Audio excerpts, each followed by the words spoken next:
ಈ ವಿಷಯ ಸತ್ಯವೇ? ಜ್ಯೋತಿ, ನಿಜ ಹೇಳು. ಅಣ್ಣ ಹೇಳುತ್ತಿರುವುದು ಸತ್ಯವೋ ಅಥವಾ? ನಿಜ ಅಣ್ಣ, ಅಣ್ಣ ಹೇಳುವುದೆಲ್ಲ ಸತ್ಯವಿದೆ. ಯಾಕಂದ್ರೆ ವಿಜಯನನ್ನು ನಾನು ಮನಸಾರಿ ಪ್ರೀತಿ ಮಾಡ್ತಾ ಇದ್ದೀನಿ. ಮದುವೆ ಆದ್ರೆ ಅವರೆಲ್ಲ ಆಗ್ಬೇಕಂತ ನಿರ್ಧಾರ ಕೂಡ ಮಾಡಿದ್ದೀನಿ ಅಣ್ಣ. ನೋಡಮ್ಮ ಜ್ಯೋತಿ, ಹೆಣ್ಣು ಯಾವಾಗ್ಲೂ ತಾಳ್ಮೆ ತವರಾಗ್ಬೇಕು. ಮನಸ್ಸನ್ನು ಕಂಡಲ್ಲಿ ಹರಿಬಿಟ್ರೆ ಮುಂದೆ ನಮ್ಗೆ ತೊಂದ್ರೆ. ಅದನ್ನು ಮಾತ್ರ ಮರಿಬೇಡ. ನೋಡಮ್ಮ, ಇನ್ನು ಮುಂದೆ ಯಾವತ್ತು ಇಂಥ ತಪ್ಪು ಕೆಲಸ ನೀ ಮಾಡ್ಲೇಬಾರ್ದು.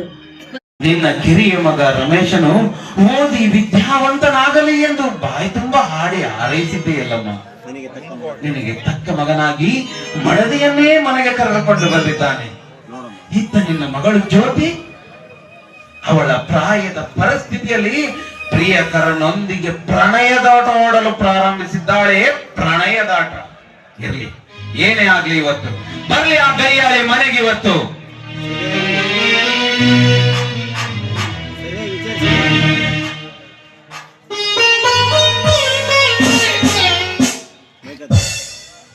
ನಿಲ್ಲು ಜ್ಯೋತಿ.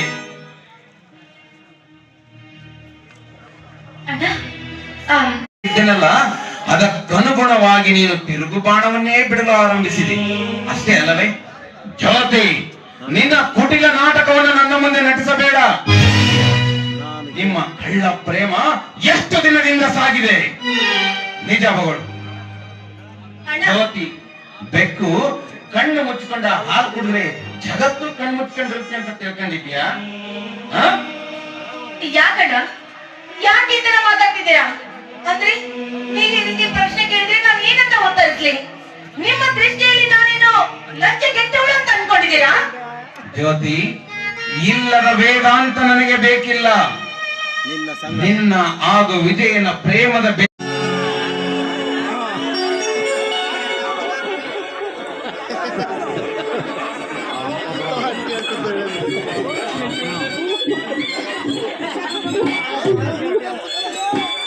ಸೌಕಾರನೇ ಮದುವೆಗೆ ಬರುವರು ಎಲ್ಲ ಜನ ಅಕ್ಷತೆ ಹಾಕಲು ಬಂದರಂತ ಕಾಣ್ತಾ ಇದೆ. ಈಗಲೇ ಗಂಟೆ ಬಹಳ ಆಗಿದೆ. ಗೌಡ್ರು, ಶಾಬಾರರು, ಬಣಕಾರರು ಮತ್ತು ಕೊಟ್ಟೂರಿನ ಗುರುಗಳು ಎಲ್ಲರೂ ಬಂದ್ರಂತ ಕಾಣ್ತದೆ. ನಿಮ್ಮ ಅಪ್ನೆ ಕೊಡಿ, ಈಗಲೇ ಗಂಟೆ ಬಹಳ ಆಗಿದೆ ಸೌಕಾರರೇ. ಅತ್ತೇಗೆಲ್ಲರ ಪುರೋಹಿತರೆ, ಸಮಯ ಬಹಳವಾಗಿದೆ. ಮಂತ್ರ ಹೇಳಿ ಬೇಗನೆ ಕಟ್ಟಿಸಿ ಬಿಡಿತಾಳೆ.